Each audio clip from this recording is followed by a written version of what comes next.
আসসালামু আলাইকুম সবাইকে। সবাইকে আজকে প্যারাফিনের পক্ষ থেকে স্বাগতম জানাচ্ছি। আমি নসীন মাহমুদ আছি তোমাদের সাথে। আজকে তোমাদের যারা এসএসসি লেভেলে পড়াশোনা করো তাদের জন্য একটা ইম্পর্টেন্ট ভিডিও হয়তো বা জানি না ইম্পর্টেন্ট কিনা, কিন্তু তোমরা অনেকেই কোয়েশ্চেন্স করো ভাইয়া যে আমি যখন আমার হলে বসবো, এসএসসির পরীক্ষার হলে বসবো, তখন কি ভাইয়া আমার কোনো একটা ব্যবহার, কোনো একটা আচরণের জন্য কি ভাইয়া আমার হলে আমার মানসিকতা নষ্ট হতে পারে, বা কোনো একটা আচরণের জন্য কি আমার নাম্বার কাটা যেতে পারে, এরকম কি কোনো উপায় আছে? তো আজকে আমি জাস্ট তোমরা হলে এই 5-6টা কাজ কইরো না। যেমন আমার নিজের এক্সপিরিয়েন্স থেকে আমি দেখছি যে এই 5টা কাজ যদি তুমি, এই 5-6টা কাজ যদি তুমি করো, তাহলে হয়তো বা তোমার মানসিকতাতে একটু প্রভাব পড়তে পারে, বা তোমার খাতাতেও একটু প্রভাব পড়তে পারে। সো নাম্বার ওয়ানে যদি আমি বলি, সেটা হলো তোমরা একটা কাজ কখনোই করবা না, খারাপ ড্রেস আপ নিয়ে আসা। এখন খারাপ ড্রেস আপ বলতে কি আমি সেরা ফাটার কথা বলছি? সেরা ফাটার কথা বলিনি। আমি বলছি মার্জিত পোশাক পরে আসবা। যদি তোমার স্কুলের ড্রেস থাকে তাহলে তো আলহামদুলিল্লাহ 100 বার তোমরা সেটাই পরে আসবা।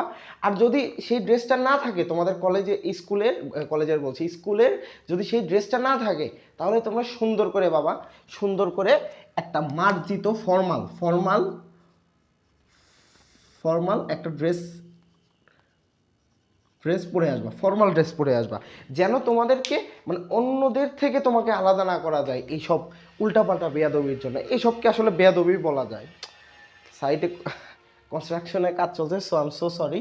সো নাম্বার 2-এ যদি আমি আসি, তাহলে হলো তোমাদের এই যে কিছু মানে আছে, মানে কয়েকটা, যে পরীক্ষার আগে এমন হেয়ার কাটিং দেয় মনে হয় যে এদিক দিয়ে প্লেন চড়ে গেছে, মাঝখান দিয়ে আবার কি করে ব্লেড দিয়ে মাঝখানে তোমার র্যাক দেয়।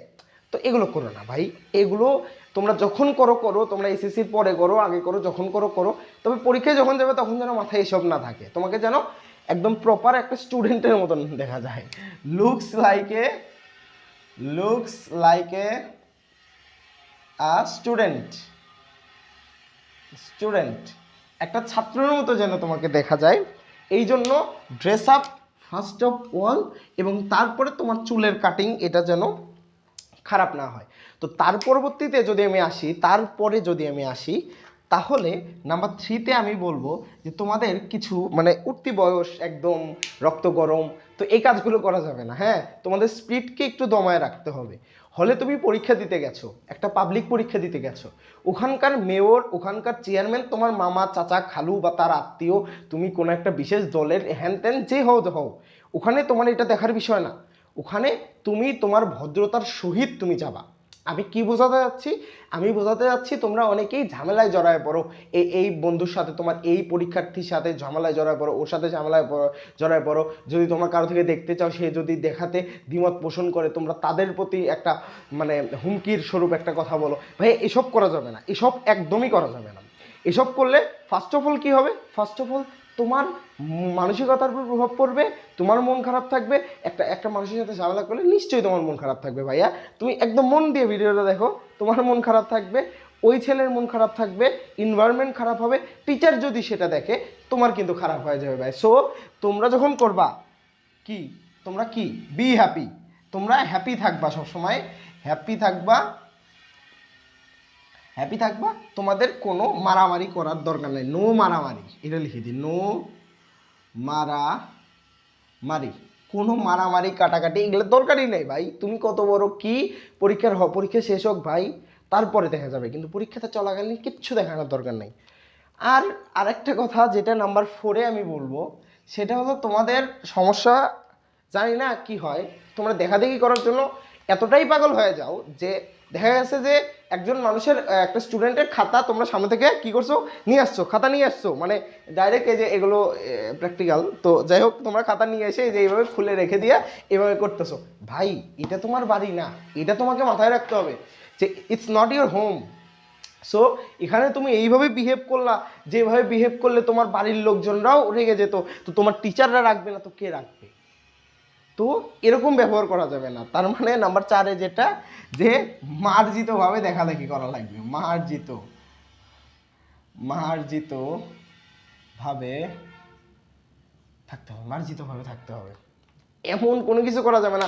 সাপোজ তোমাকে টিচার বারবার সিগন্যাল দিচ্ছে যে তুমি খাতায় দেখো না, কিন্তু তুমি তোমার এসএসসি হলে তাও দেখি করতেছো।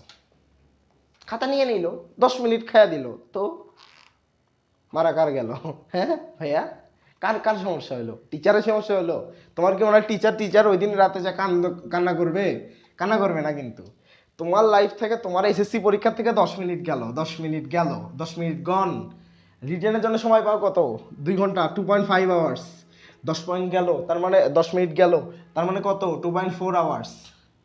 এই কথা মনে রাখবা। 2.5 আওয়ার্স, 2.5 ঘন্টা সময় পাও না রিটেনের জন্য, 7টা সৃজনশীল লেখার জন্য? 10 মিনিট গেল, তার মানে কি? একটা হয় তোমার অনিশ্চিত। আর 7টা সৃজনশীল ভাইয়া, বোর্ড পরীক্ষায় 7টা সৃজনশীল যদি না লেখে আসো, তোমার এই রিটেন আইটেম এগুলোতে এ প্লাস পাওয়ার অবস্থা খারাপ। তুমি কি 30টা এমসিকিউ ঠিক করতে পারবা? 100% শিওর 30টা 28টা হবে? একটা দিন খারাপ গেল, মিললো না, যেটা ভাবতেছো ওটা হইলো না, 22টা হইলো, তখন করার কিছুই থাকবে না। সো এইসব উল্টাপাল্টা কাজ করা যাবে না। আর নাম্বার 5-এ আমি যেটা বলবো, এখানে লিখি, নাম্বার 5-এ আমি যেটা বলবো যে এটা হলো তোমার বিষয়, যে যখনই তুমি কোনো পাবলিক পরীক্ষায় বসো, তখন তোমাকে একটা কথা মাথায় রাখতে হবে যে যখন একজন টিচার তোমার খাতাটা দেখবে, তখন তার হাতে খুব অল্প সময়ই আছে তোমার লেখাগুলো একদম প্রপার ওয়েতে পড়া। সো তোমাকে এইটা মাথায় রাখতে হবে যে তুমি যখন একটা লেখা লিখছো, তখন সেটার 2-3 লাইন যদি ঠিক থাকে এবং সেই কনসেপ্টে তুমি যদি 2-4 পৃষ্ঠা লিখে দাও, সেটাই বেশি গ্রহণযোগ্য হবে যদি তার বিপরীতে তুমি খুব মার্জিত ভাষায় খুব অল্প পরিমাণ লেখো। Bigger is better. যখন তুমি পাবলিক পরীক্ষা দিবা, তখন যত বড় লিখবা ভাইয়া, তোমার নাম্বার বাড়ার চান্স তত বেশি হবে। সো তোমাকে এইটা মাথায় রাখতে হবে যে এটা একটা পাবলিক পরীক্ষা, আমি ভুল লেখার কথা বলছি না, ওই দিকেও যাচ্ছি না, ঠিক লিখবা, বাট একদম পেঁচায় সুন্দর করে এইভাবে লেখার থেকে তুমি 7টা অনেক বেশি করে লিখে একেবারে 7টা ফুল লিখে আসবা, দেখে গেছো তুমি 60 তোমাদের 70 ভিতর পরীক্ষা হলে 60% মার্ক তুমি ওখানে পেয়ে যাচ্ছ। মানে রিটেন যদি, মানে যেগুলো বাংলা, সমাজ বা ইসলাম হয় সেগুলোর কথা বলছি, বাংলা প্রথম তোমরা সৃজনশীলে যদি 7টা থাকে, 7টাই ফুল এইভাবে লিখে অ্যান্সার করছো, একটা অক্ষরও বাদ দেওয়া নাই, তাহলে কিন্তু তোমরা দেখা গেছে 60 আপ একটা মার্ক আশা করতে পারো। আর এগুলোতেই কিন্তু আসলে সমস্যা হয়। ফিজিক্স পিসিএমবিতে কিন্তু কারো প্লাস আটকে না, পিসিএমবিতে কিন্তু কারো প্লাস আটকে না।